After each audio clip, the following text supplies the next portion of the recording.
Hi hello வணக்கம் welcome back to Thilaksmani YouTube channel.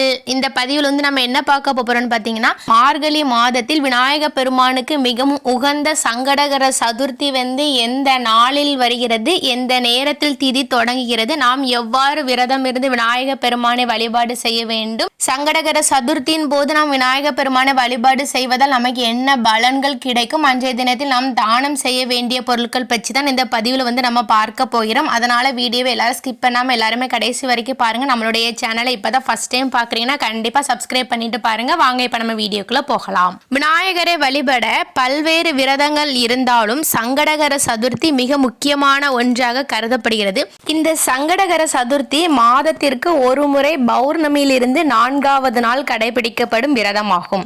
Hara என்றால் அழித்தல் என்று பொருள். சங்கடங்கள் அனைத்தையும் அழிக்கும் வல்லமை சங்கடகர சதுர்த்தி விரதத்திற்கு உண்டு. அதனால விநாயக பெருமானை வழிபட பல்வேறு விரதங்கள் இருந்தாலும் சங்கடகர சதுர்த்தி மிக முக்கியமான ஒன்றாக கருதப்படுகிறது. சரி, இப்போ நம்ம சங்கடகர சதுர்த்தியில எப்படி விரதம் இருந்து விநாயக பெருமானை வழிபாடு செய்யணும் என்று பார்த்திடலாமா?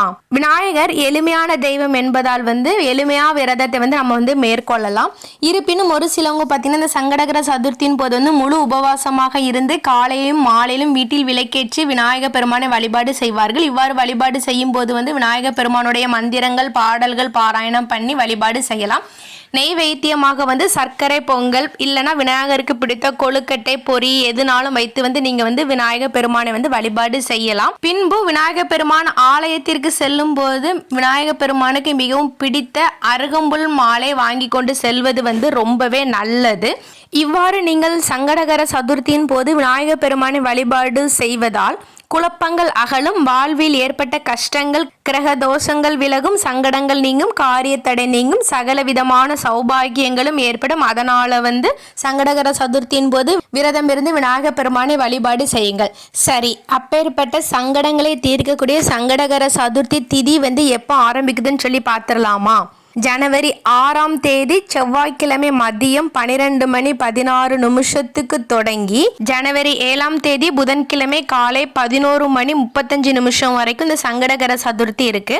அதனால நமக்கு மார்கழி மாத சங்கடகர சதுர்த்தி என்னைக்குன்னு பார்த்தீங்கன்னா ஜனவரி 6ஆம் தேதி செவ்வாய்க்கிழமை மார்கழி 22ஆம் தேதி தான் நமக்கு சங்கடகர சதுர்த்தி வருகிறது. ஒவ்வொரு நாளும் வரக்கூடிய சங்கடகர சதுர்த்திக்கு ஒவ்வொரு சிறப்பு உண்டு. அதுவும் இந்த மார்கழி மாதத்தில் செவ்வாய்க்கிழமைகளில் வரும் சங்கடகர சதுர்த்தி ரொம்பவே சிறப்பான ஒன்றாக கருதப்படுகிறது. இன்றைய நாளே மகா சங்கடகர சதுர்த்தி என்று அழைக்கப்படுகிறது. திதிகளில் கடைபிடிக்கக்கூடிய இந்த விரதங்களை கடைபிடித்தால் நம்மளுடைய இல்லத்தில் சுபிக்ஷம் உண்டாகும், சகல சௌபாக்கியம் உண்டாகும், மேலும் நாள்பட்ட நோய்கள் குணமாகும், நீண்ட ஆயுள் நிறைந்த செல்வம் உண்டாகும். அதனால அனைவரும் கண்டிப்பாக சங்கடகர சதுர்த்தியின் போது விரதம் இருந்து விநாயக பெருமானை வழிபாடு செய்யுங்கள். ஓகே ஃப்ரெண்ட்ஸ், இந்த வீடியோ உங்கள் எல்லாத்துக்குமே ரொம்ப பயனுள்ளதாக இருந்திருக்கும்னு நினைக்கிறேன். கண்டிப்பாக உங்களுடைய ஃப்ரெண்ட்ஸ் அண்ட் ஃபேமிலிக்கு ஷேர் பண்ணுங்கள். நம்மளுடைய சேனலை சப்ஸ்கிரைப் பண்ணாமல் இருக்கிறவங்க கண்டிப்பாக சப்ஸ்கிரைப் பண்ணுங்கள்.